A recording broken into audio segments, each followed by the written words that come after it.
think we just did a better job with the glaring stats, to your point, 27 second chance points, but a much better effort in the fourth quarter, just to try to win the rebound. And I just trying to find a group that had some juice to track down loose balls. I thought Bruce was really good in this game, and it's not the stats, it's the plus 10.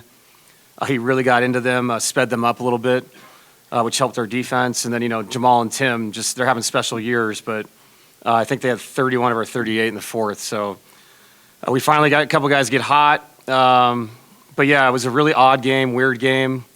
And it was like we just did enough to stay in the game of a really ugly start. Regardless of the points we were scoring, it felt like a game we were going to get, fall behind, just with the energy. And I thought the guys just found a way in the fourth quarter to galvanize themselves, get themselves going. And there's a lot of ways to win these games.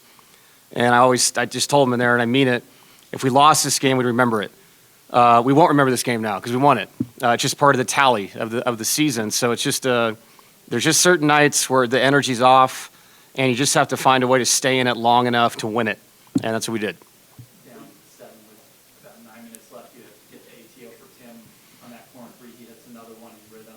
Do you feel like that kind of got everyone else going as far as turning the game around in the fourth? You guys sort of beat off that little stretch? I think so, and I think I brought Aaron in a little earlier than I wanted to, but he immediately changed the glass too. He just shored up because we had so many possessions. I thought we sat down and guarded because we had to, because we're behind, and the guys were really giving a lot of effort, and then they would tip it back in.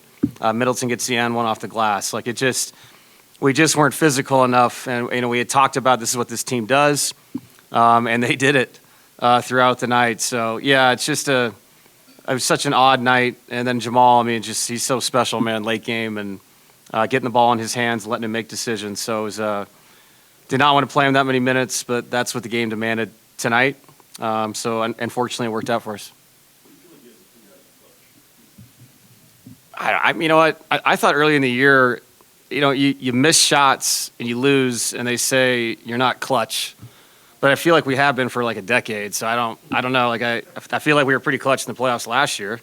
So I think it just has a thing that just comes around. We have seen some different things with teams, early when we were fully healthy, with full rotations, pre-rotations behind our initial two-man action. And tonight I thought we handled it well. A couple times guys flashed to the middle.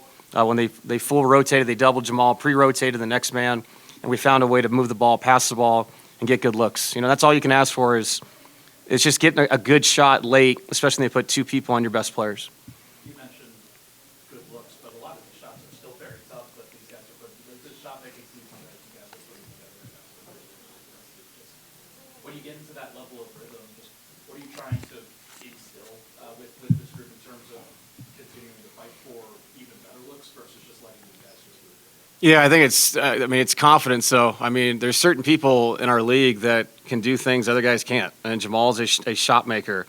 And there's also times where we really moved the ball well. We had 31 assists, so we had 17 at the half.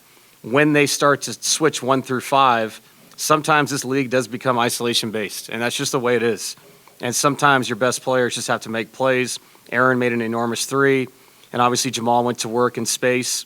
We were trying to stay with the split game late, got some good things out of it, but more importantly, just making them have to make decisions where maybe they screw up, and they did a few times where they switched down the floor, and it gave Jamal some space just to pull up and shoot it. Look, this is professional sports, so you play as a team, and Aaron has 11 assists in this game. We played through him off the elbows, just like we would if Nikola was playing. So trying to stay within what you do, but also letting your best guys do what they do, and with confidence is part of this whole thing. What are some of the things people in my position or fans might not appreciate enough about Jamal Murray Jr.'s game? We know he's a shot maker, but from your front row seat, what else is he? I think he creates shots for other people. Gravity, everything pulls towards him. There's a game plan, around him. He's a really good screener and splits.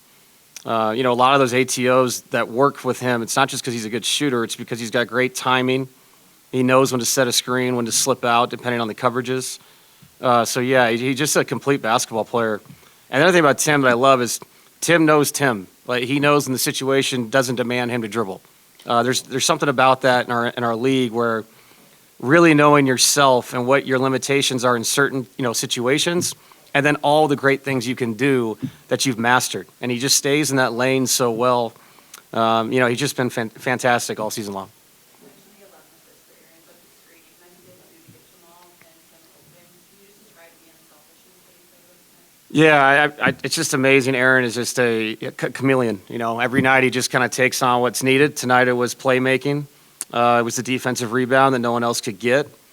And I was wishing he would have got a triple double. I didn't know he was that close until after the game, but I did because his floor game was so good. To your point, he loosened people up with screens. We played through him, threw some unbelievable passes on slip cuts, back cuts.